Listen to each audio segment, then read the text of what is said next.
Mulwana abadde musajja mulwanirizi wa bwenkanya mu tulevo zonna kwabattira wangaali. Ewaffe atuyambye nnyo federation, amaloboozi ge gabadde gayitamu nnyo, era tulekedde voice notes nyingi nnyo ezibaddemu obubaka obw'enjawulo obwatuyamba nakatera obukyatuyambire ddala. Ku olwaleero ndabye abantu b'Yebazizza mu gurupu nga bazikomyawo. Abadde musajja ngayagala nnyo obwenkanya. Ekintu kya copyright kibadde kimuyisa bubi nnyo n'ensonga endala, era nga atuyambye nnyo.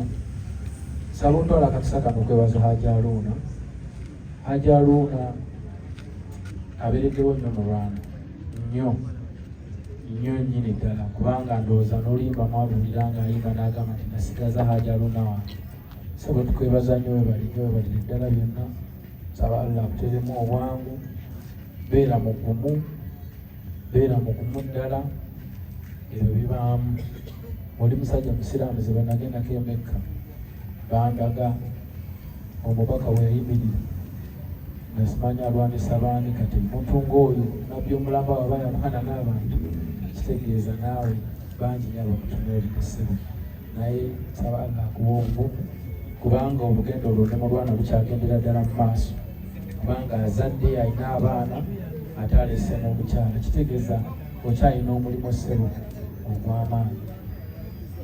Era nenebaza ne Papa Semakula ebigambo byayogedde wano, ebyo bibadde bikulu okutujjukiza nti mitimbagano gino gitereka, era bino bye twogera olwaleero bigenda kusigalawo eri abaana n'abazzukulu, tebigenda kuggwawo, era baliba babikomyawo emirembe n'emirembe. Amiina. So bw'oba oyogera weegenderezaamuko katono, kubanga ate osobola okukola ekiyinza okukuyitira obuzibu. Sijja kugenda wala nnyo, wabula okujjako okwebaza bannabitone bonna abawangadde ne Mulwana mu ngeri emu oba endala, n'abawagizi be ku mitendera egy'enjawulo. Mwebale nnyo, mwebale ddala okumubeererawo, kubanga Mulwana afuuse Mulwana n'okujjako mu kifo nga kino olw'okuba abawagizi be ne mikwano gye, baprodusa be, bantu abatambudde naye mu ngeri emu oba endala.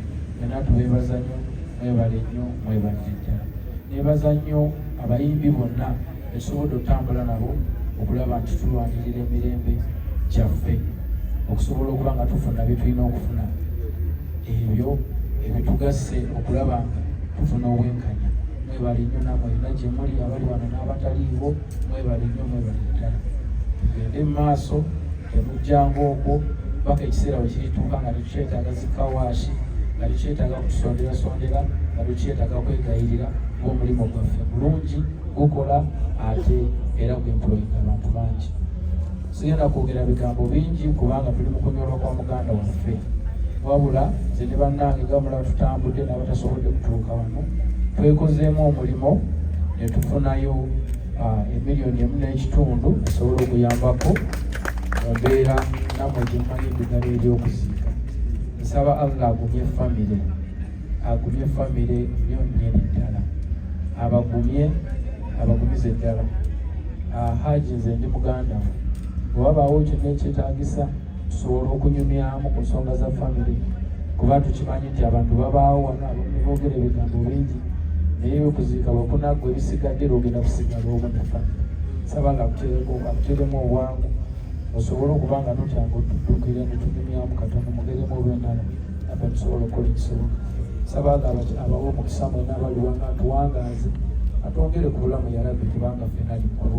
Leero Mulwana ekyagenda kuba mulala, kuba twakava wano kuba bibiddeewo, leero Mulwana. So kitegeeza lino lyekkubo, nange ntwala kakisa okwetondera buli kunasuya, kuba tomanyi oba nsyanze enzira.